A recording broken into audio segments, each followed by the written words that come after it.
ECSI fans, you want to revolutionize your sports investing habits? Allow me to tell you about WagerWire. WagerWire is an app that helps you become a superior bettor by allowing you to sync all your sports books and track all your bets in one place. See your current action, your betting history, and stats. You could also sign up for sports books and collect bonus offers. Follow them at WagerWire on X, as it's the best account on the platform. Head to App Store or Play Store now and search WagerWire and download. 2,000 years long, we will never settle. Hard days, no way, with a heavy metal. No time, no fail, won't stop here. Like a torch to a flame when it burns hot. We won't stop. Come on, baby, higher. Like a torch to a flame when it burns hot. We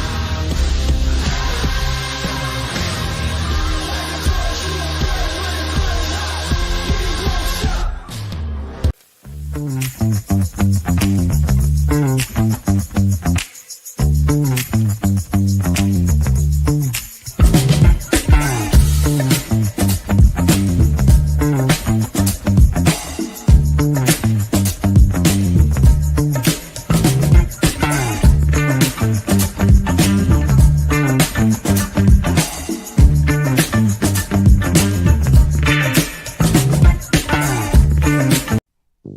From the ECSI Sports Studios and the #1 sports investors in America,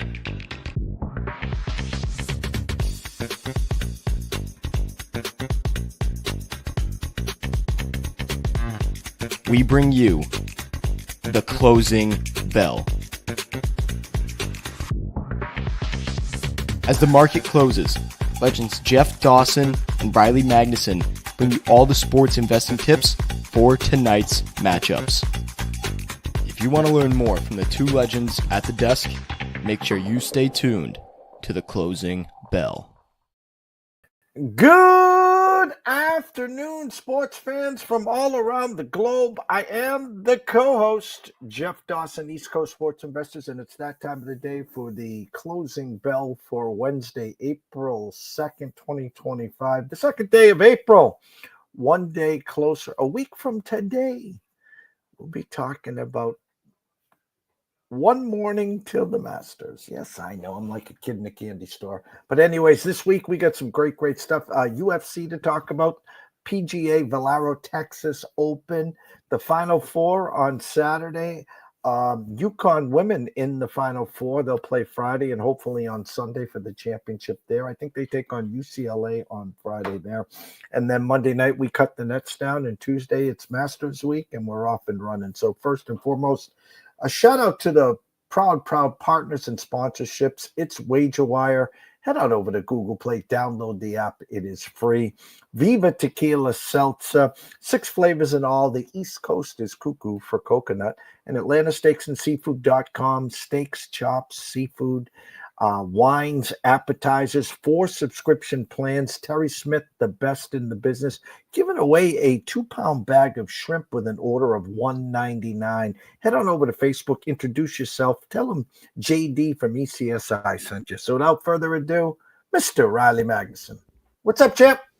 What is up, my friend? Happy midweek here. Getting ready, as you said. We got some golf tomorrow. We got the Green Jackets and the Green Grass at Augusta coming up soon. Obviously, a lot of basketball. So, nothing too crazy. I don't think since we last spoke a couple days. Maybe some random news that I'm drawing a blank on right now. But at the end of the day, we got some good action tonight. NIT semis last night. The old crown continues on, despite you and I talked about it on Wednesday or on Monday, I think. And then I didn't realize it's not. I can't even bet on it in the state of Illinois, man. The lack of regulation on it is insane, and I didn't read too far into it, but I can't say I was overly eager to put some wagers on it. But and then I was talking with some buddies at it and was looking into it, and Illinois, at least on the major sports books, just doesn't even have it. And I'm going to be that wet blanket. First, I said to you, what the hell is the crown? And I only brought it up because I saw Derek Stevens from the Circa doing a big to-do. Come on down, come to Circa Stadium Swim. And then I saw some quote-unquote professionals talk about they gave out these games a week, 10 days ago. And then people talking about bets being voided, and then I saw Jeffrey Benson chime in on it, Yep. and then as you said, and I'm like, talk about a money grab. These guys haven't paid for 3 weeks, and where I'm going to go with this is shame on Kevin Willard. Here he had an absolute wagon with Maryland. And he's talking about in December in Madison Square Garden, and he wanted to stay an extra day with his team, and Maryland said they couldn't afford it. And then he's got a team that had, I'm telling you, we know how good they were. Their first five they could match up with anyone in the country, anyone. And was making it personal and taking it personal and kind of the wet blanket in the crowd. Couldn't even be with his team for the team meeting. And everyone, by the time they got it and they eventually lost, everyone knew he had one foot out in the door, that he was going to Villanova. And listen, I'm a big Nova fan. I'm a big East guy. But, Villanova isn't Villanova currently without Jay Wright. And if you want to skip on over to the Big East for Villanova and just shit on the team and Maryland that you had. I mean, my greatest fan of all from Maryland, Lenny Bias, may he rest in peace. We would have had the greatest 1-2 combo in NBA history with Bird and Bias. And now you have an opportunity to take your team to the Elite Eight, the Final Four, and you already had checked out to Villanova. I mean, shit, what is the world coming to here? Yeah, that was bizarre, and just the body language of it was really sad because, like you said, it's not even just a good team or a team that had a ton of potential that the rest of the country was kind of buying into. As far as an upset special, and obviously in a better world, maybe that's not an upset special, and they're a 1-2 seed in a little bit more of a perfect season type of situation there. So it was bizarre. Now Buzz Williams obviously stepping into the Big Ten. Sidestepping the SEC with the way that's looking, and joining in going to the East Coast and the Big Ten there. So interesting move there. Love to have that as far as my Big Ten is concerned. So that'll be some fun, I'm pretty sure. Obviously there, and it's a program that obviously at least in my lifetime had some success 20 years ago. Obviously, this last 20 years has been a little bit of a roller coaster. The brand is I think it has potential as far as building the brand up. I wouldn't, certainly not a top 10 premier college basketball brand, but I think it has the potential to rise and rise. The atmosphere that they have, and some of the scenery that they have. So I think it's got some potential for Buzz Williams to take it to some new heights there in Maryland that we haven't seen in 20 years. All time, whoever came up with it, they had the Crab Five this year, and that was amazing. Yeah. And Buzz. I think of Buzz on the sideline. I mean, he just stands still and he's a sweatshop, just soaked through it. But great coach, intense coach. Yeah. And some of the smaller conferences where these guys build up a program and then they get poached, I get all that. And I think it happened at Drake. I want to say it was Drake, where he was honest with the team. They knew it.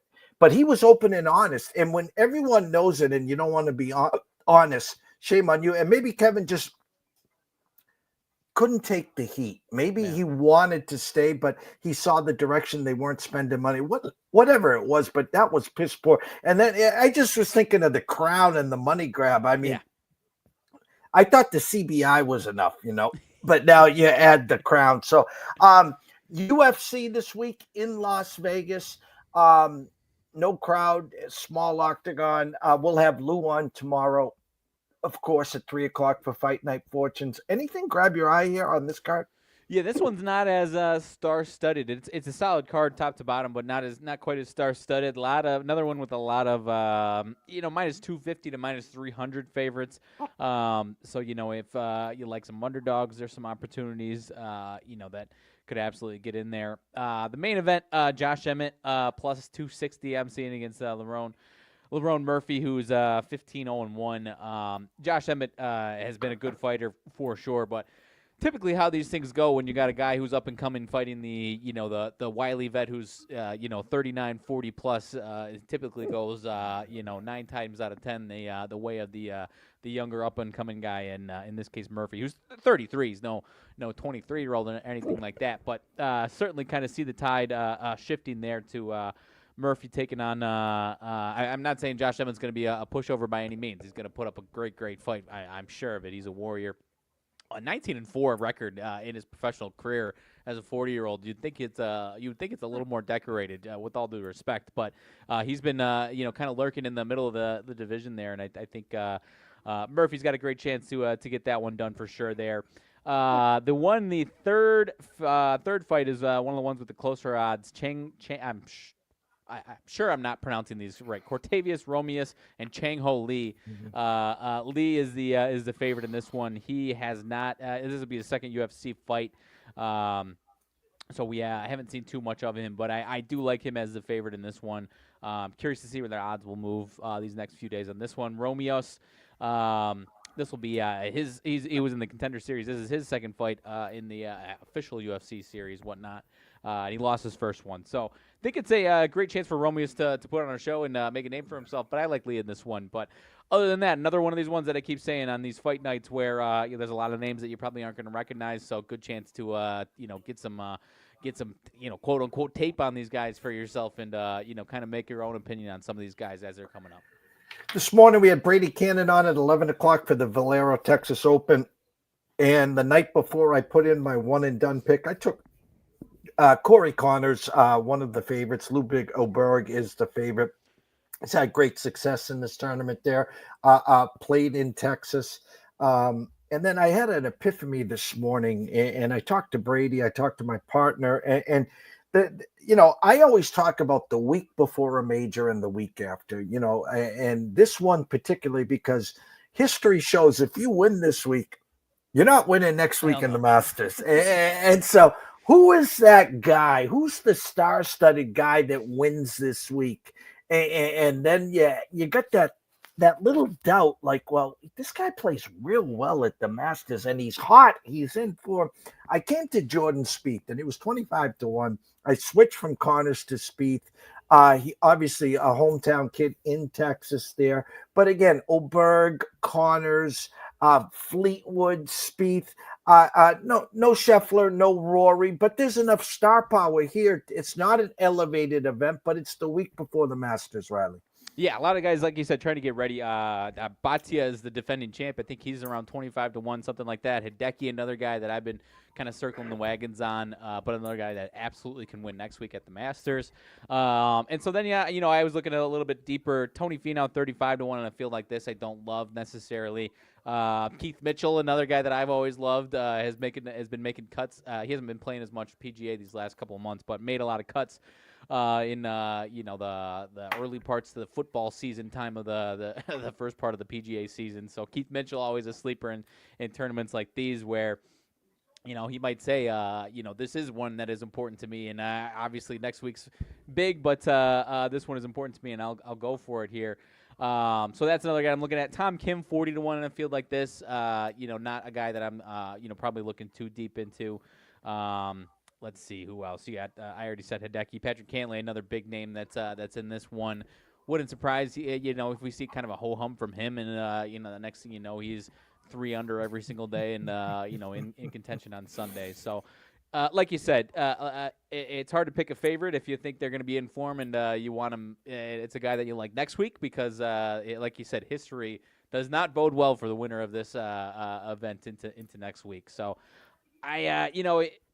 You kind of got to look at least maybe if you're trying to dive heavily into this, you got to probably take a look at least one of these big names, and then maybe take a swing, maybe 1 or 2 swings on those, 1 or 2 swings on a guy that's 40, 50, 60-1 that can kind of come out of the weeds and have a great tournament when everyone's maybe has their mindset on next week. Yeah, one of the sources we use, our algorithm had Oberg as a clear cut, 6.5% chance to win this. Then I think the next closest was Patrick Cantlay, and then there was a cast of characters in the 2-3% chance here. So again, used to be, let me get my 36 holes in. Let me work on some things here, and if I don't make the cut, I'll tiptoe to Augusta early on the weekend. Or you used to see a bigger name guy that makes the cut, that's 6, 7, 8 shots behind. He's like, shit, I made the cut. And then on Saturday, after 3 or 4 holes, my back's a little sore, so they can get to Augusta again. So it will be interesting there. Last night, man, I was thinking of you. I'm scratching my head. I sent you a I think it was a text the other day, your front four and what you did the first 4 games, and then you shut out the Twins for the first 5 innings. And I'm like, oh, what the hell is going on? And before I could get the words out of my mouth, you gave up a 5 spot. But I'm like, holy shit, what the hell is going on in Chicago? I know. And yesterday was weird. I can't remember what I was watching. I was watching something else, took my eyes off of it for an hour or so. Saw a Jet Passan tweet that was like the White Sox and Rockies starting pitchers have only allowed 2 earned runs to this point. And unless it was the timing after they had given up the runs, because it wasn't even the starter that gave up the runs yesterday. It was his technical runs, but it wasn't by his hand that they officially came in. The bullpen gave it up there. But as soon as I flipped it over, then it's 5-3 Twins, and I was like, oh, what the hell, Jet? You jinxed us here. So. It's the interesting thing about it is, you have Martin Perez, who if he's pitching well, they're just going to deal at the deadline. That's a no-brainer. Even if he's a 4 ERA guy, they're probably going to deal him for peanuts if they can. The other guys, though, are showing some legit. The guy yesterday, Smith, I'm drawing a blank on his first name. That's how much we barely know who these guys are. I watched the pitch, and I'm drawing a blank on his first name. These guys have legit good stuff. Smith, if you saw some of his changeup yesterday, absolutely disgusting. There's a clip of him facing the Dodgers, for the most part, their A lineup in spring training, and gives up 1 hit through a couple of innings, or 3 innings, something like that. So some of these guys have legit dynamite stuff. They're probably going to get roughed up here pretty soon as their young careers and have to cut their teeth. So I'm not sitting here suggesting that, the starting pitching is going to be this good all season long, or in top 5 rotation, top 10 rotation even. But there is a lot of groundwork. I've talked about the rebuild from a position player standpoint. I don't have a ton of optimism on the guys coming up, but you and I have talked about all the guys, they feeling comfortable dealing Garrett Crochet with how young he is part of that is how much confidence and how many guys they like that are coming up that are, 22 to 25, maybe even less than that. So they've got a lot of options as far as young arms that are putting some legit great stuff on tape as far as their stuff is concerned right now. Monday, Red Sox, Garrett Crochet, 6-year extension for $170 million, and then today they an extension on Tristan Campbell, 8 years, 66, whatever the million is. They're taking a page out of the Braves playbook here, and I applaud them in this regard. So if you look at the Braves, they got a handful of guys that took hometown deals. So Riley, you're making league minimum. Let's say you're making $750, $800, maybe $1.2 million, and you're 19, 20 years old. We believe, you believe. And I say to you, hey, we'll give you a 6-7 year deal. We'll pay you $8-9 million a year. And so you got to weigh the pros and the cons. Well, I can get my next 6-7 years at $8 or $9 million versus 1.2, 1.4, 1.5. And it's a way for you to take care of your family immediately. Yep. Start investing that money. You'll still get another shot at another contract. So the Red Sox, what I applaud about the Crochet deal is you look at the Max Fried, 8 years, 217, I think it was. So they saved themselves $47 million and 2 less years. In comes Campbell. They'll probably do the same thing for Anthony. They got some other players, maybe Cassis and stuff like that. So they're starting to finally spend some money and believe in the youth. Yeah, and that strategy, didn't work out for the White Sox, but when they were bringing up 5 years ago, when they were bringing up some of these guys, there was a couple contracts like that they did where it was like, your family needs to be taken care of now. This might backfire on us in 5 years if you stink, but if you're awesome, then obviously this is going to be a bargain for us. The last half of that contract. So great option if you've got confidence in a dude and they are desperate for some money, then obviously you gotta.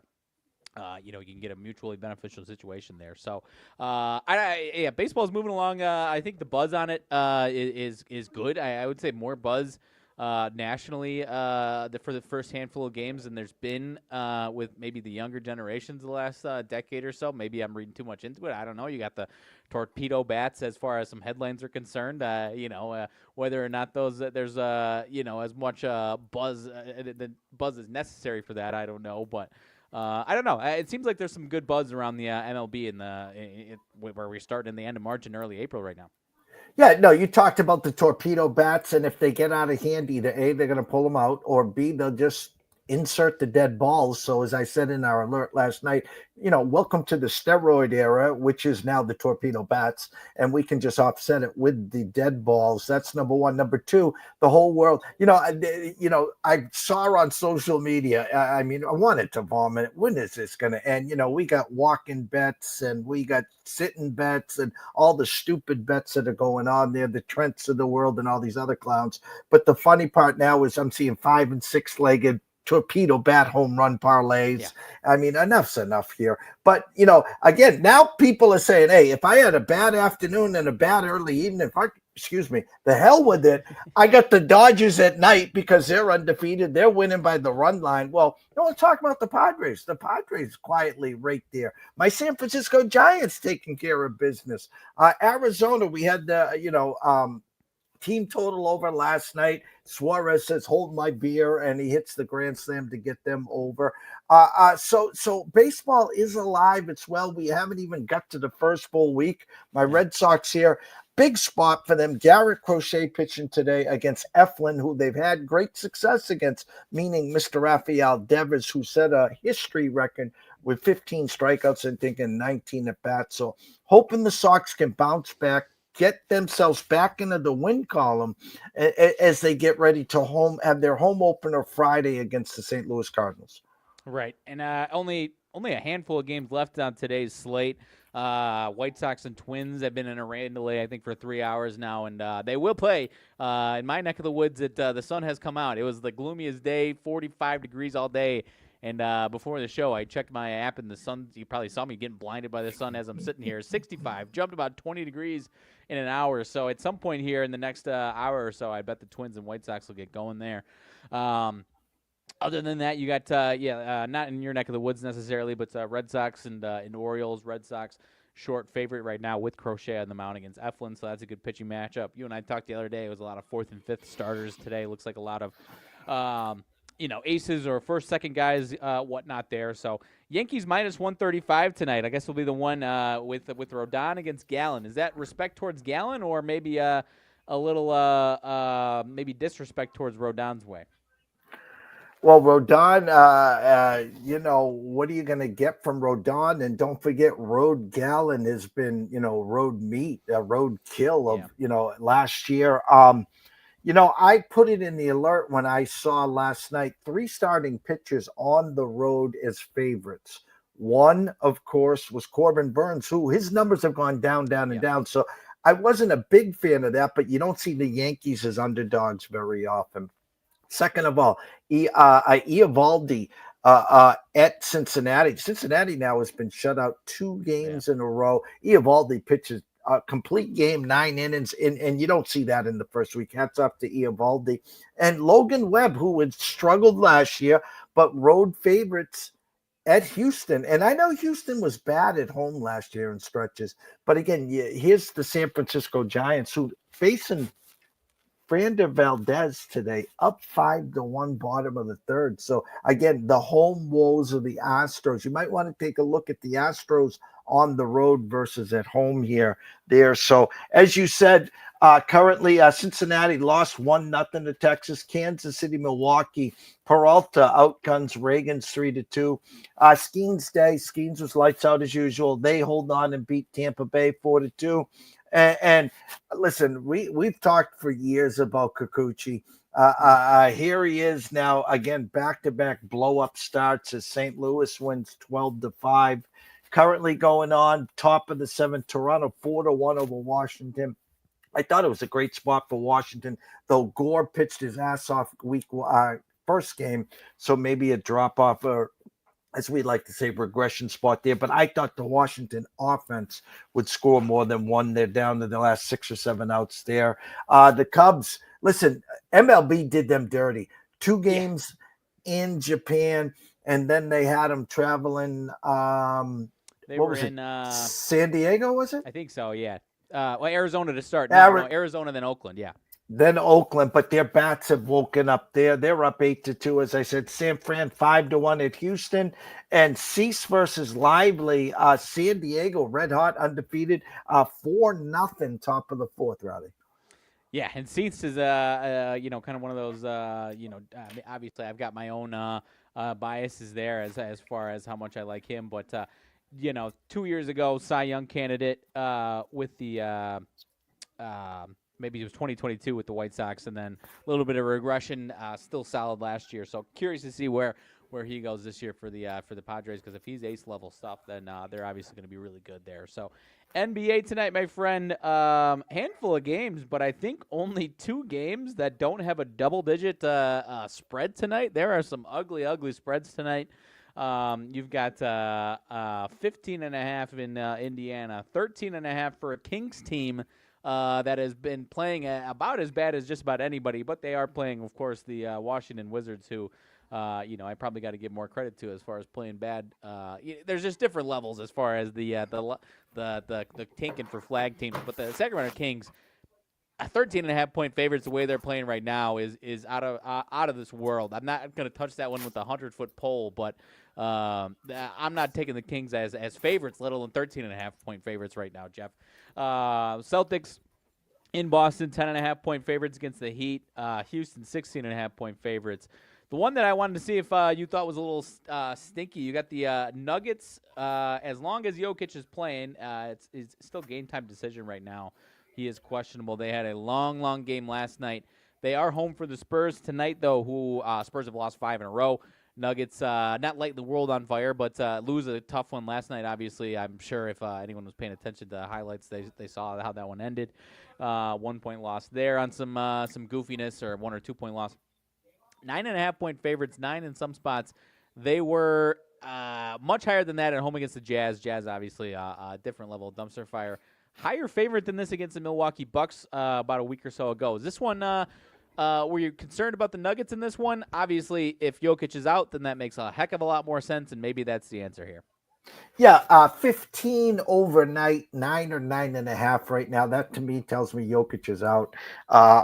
So I do lean to the Spurs there. I do want to add Liam McNeely, freshman sensation, freshman of the year in the Big East, announced he is going into the draft. Kind of caught me by surprise. Listen, he's good. He's not Cooper Flagg good. He's not Johnny Broom good. But Liam had flashes, and he's going to be a good NBA guy. Needs to fill out, of course, there. So there's 3 right there in the ping pong balls.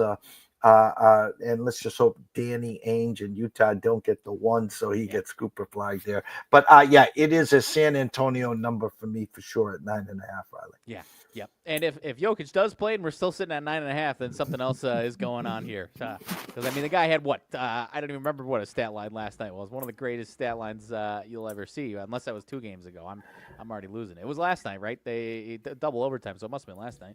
Yeah, and I think it was Friday or Saturday, had one of the greatest no-look passes from the key, from the foul line. He gets the ball looking this way and just goes like this, and then here comes the guy cutting across him for the layup. So he is something special, sir. Yeah, he is. I there's a lot of arguments he doesn't get enough love. There's enough people that are advocating enough for him that, depending on what your Twitter feed looks like, he may or may not get enough love. But he is an absolute freak. They're going to have a chance here in a month or so. Pistons and Thunder. I was asking you about the Thunder and the Bulls and the way the Bulls are playing. If they were giving the Bulls too many points, Thunder beat the Bulls by about 30. Bulls did bounce back last night, but the Thunder are absolutely working teams right now. Tough Pistons team coming to town, still a 13.5-point spread. Pistons, still cruising along just fine. Tough team to beat right now, but 13.5. I'm not trying to get into this one, but the way the Thunder are playing, I am not going against the Thunder anytime soon until I see something else. Now, you brought this up against the Bulls team, and I was thinking of you immediately. It was 25-30 the whole game, and now to see Detroit come in, and don't forget, after the brawl, right? This is the first game after the brawl? I think so, yeah. So 13.5. I think at this point, Vegas has had enough of them getting beaten up by OKC, and they're throwing out numbers this high just to say, hey, if you want to come and try to beat them, come get them. So they're in that 15 to 20 point range here. I'm not going to touch it with anyone's money, but you know us, we're rooting for the Pistons. Yeah, of course. And then the last one I'll mention, Hawks and Mavs is the really only close spread on the slate today. Mavs -3.5 right now, 239.5 on the total. Trae Young for the Hawks is, I believe, probable tonight. Last thing I'm checking there. Anthony Davis is probable as well, so you should have the stars that are available in this one to be available. Don't have a strong opinion on this one. Think this is a pretty fair line. These teams are kind of treading water right now. Maybe they'll have a little bit of a chance in the play-in, but for the most part, these teams are playing okay right now, and I don't really have much of a feel for these teams either which way. Trae Young, the new GM of the University of Oklahoma Sooners, where I think he played for 1 year there. I also donated $1 million. I want to say 2 years, actually. Sorry. 2 years? Okay. And donated $1 million to the school as well. So it'll be interesting to see what his take is there. There's always been rumors of being traded from Atlanta. So hats up to him. And I want to circle back. We talked about the Celtics 6-0 road trip, cooking with Crisco. They're just sitting players when they need to. And then, everyone's picking up. Drew Holiday looked real good his last game. Porzingis, when he's playing, of course, the little engine that could. We used to have Isaiah Thomas. Now we have Peyton Pritchard. But again, first game back after a 6-0 road trip. That line of 9.5. Keep an eye on the halftime call or the fourth quarter call, because you're supposed to take the Heat here. You're supposed to take them plus the 9.5. Sprinkle a little beer and pizza on the upset. But again, if they get that call, the Celtics go ahead and win by 20 there. NHL tonight, I'll go to some team totals for everyone here so you can take a look at them. Team totals in the NHL. Let me get them. Come on, Cletus. Here we go. If you like Carolina against Washington tonight, over 3.5 for Carolina, plus 105. If you like the Rangers to beat up on Minnesota, team total 3.5 over, you can get it plus 140. Colorado and Chicago in your neck of the woods here. Like the first period over 1.5. That's juicy, minus 145. I like the over 6.5 as well for the full game. If you really want to get crazy here, the Avs team total over 4.5. Yeah, I said that. They need 5 or better. You can get that at plus 140. And Vancouver and Seattle. If you like Seattle tonight, team total over 2.5, minus 110. If you like Vancouver tonight, over 3.5 at plus 140. Closing thoughts, sir. Good stuff, my friend. We are we're getting better at this. Moving things along and short and sweet. We covered a lot of topics today, and are going to be under 35 minutes, I think, today. So good for us there. Nonetheless, nothing too crazy on the closing thoughts, my friend. Got plenty of action this weekend, and obviously these next few weeks. I think everyone forgets how much of a marathon NBA and NHL playoffs are right after March Madness there and after the Masters, obviously. So we got a lot on the schedule these next couple of months, my friend, as far as, obviously the next 2 weeks of immediate time, and then it rolls right into NBA and NHL playoffs, which NBA obviously hasn't had the best PR this season, but I think the playoffs will be pretty fun. And we'll have some good matchups and hopefully some good games there. And obviously the NHL playoffs will be fun. So plenty of stuff around the corner, my friend. And obviously cannot wait for Augusta next week. MLB tonight again. Devers has had great success against Eflin. Red Sox pitch Crochet. It's not as strong as number as I would like to see. So hoping the Sox bounce back. Devers, I think 6 for 16 lifetime, a couple homers. So yes, he has struck out 15 and 19 times. But if you're looking for a home run prop and someone to finally wake up, Devers home run prop there. And I'm going to give you the stench of the year. And I know it's only April 2nd, but let me bring everyone in. Come on in, because it's actually moved 5 cents. So I smell some stench here. The LA Dodgers are playing the Braves, and it's Cy Snell versus Mr. Elder. Actually, I know Chris Sale won last year, but again, Snell had a great year, had a no-hitter last year. The Braves cannot get an extra base hit standing on second and hitting the ball from a tee. They just can't score. They cannot score this year. Yet, if the under-over is 8, The Dodger team total is 4.5 over minus 135. So everyone runs. I get the Dodgers money line. I get the Dodgers minus a run and a half. I get the Dodgers first 5. Yada yada yada. I'll take their team total over 4.5. I'll lay the 35 cents. I'm not worried. They're minus 250 on the money line as well. The Braves team total is not 2.5. It's not 3. It's 3.5 juiced under minus 135. If you gave them 2 runs on your bingo card, they'd have a hard time going over. Okay. It's not 3.5 juice under minus 160 or 170. It's not 3, it's 2.5. It's 3.5 juiced under just 35 cents. So this is Cy Snell here. You tell me I can go to the window and only lay 35 cents for the Braves to score 1-0, 1, 2, or 3. Sign me up. No. Guys, the stench of the year right now, tonight. Braves team total over 3.5 plus 15 cents. Keep an eye on that one, sir. Sign me up. I like it. Tomorrow, 11 a.m., Adam Trigger will be back talking some NCAA Final Four. At the half hour, we will have good friend Mr. Andy Powers, the color man for BC Hockey, who lost to Denver, who I think is going to win the Frozen Four starting this weekend. Will be here. He'll talk BC Hockey, he'll talk Frozen Four, and he'll talk the demise of the Boston Bruins. And then around 11:55 noon, we'll bring in Tyler Wyatt at Tyler Wyatt Bets and Odds Culture to talk NCAA Final Four as well.